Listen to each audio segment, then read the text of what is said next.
L'Union européenne, un partenaire privilégié de la RDC en termes d'accompagnement dans la mission de protection des forêts, de la biodiversité et des aires protégées.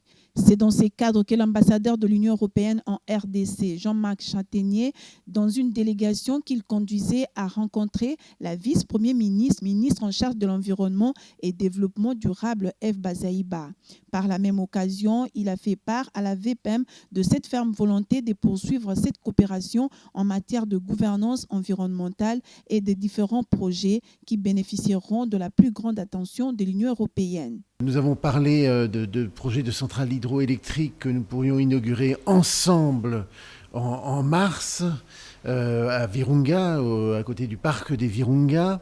Nous avons échangé bien sûr sur les différents dossiers de suivi de la COP26 du climat. Nous avons évoqué la lutte qu'a engagée Madame la vice-première ministre contre l'exploitation illégale de l'or dans un certain nombre de zones. Et voilà, et donc nous avons échangé régulièrement sur ces différents dossiers et nous avons vu avec Madame la vice-première ministre quels appuis supplémentaires l'Union européenne pourrait apporter à son action. Et on va élargir les dossiers, mais on a plutôt parlé avec Madame la vice-première ministre des besoins en matière hydroélectrique, en petits ouvrages hydroélectriques.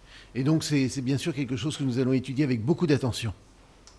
Dans la foulée, des appuis substantiels dans la poursuite de projets Congo Flux sont envisagés. Il s'agit pour l'Union européenne d'étendre ces projets avec l'installation d'autres tours à flux en vue d'élargir les opportunités de quantifier la capacité de séquestration de carbone des forêts congolaises, devenues premier poumon mondial.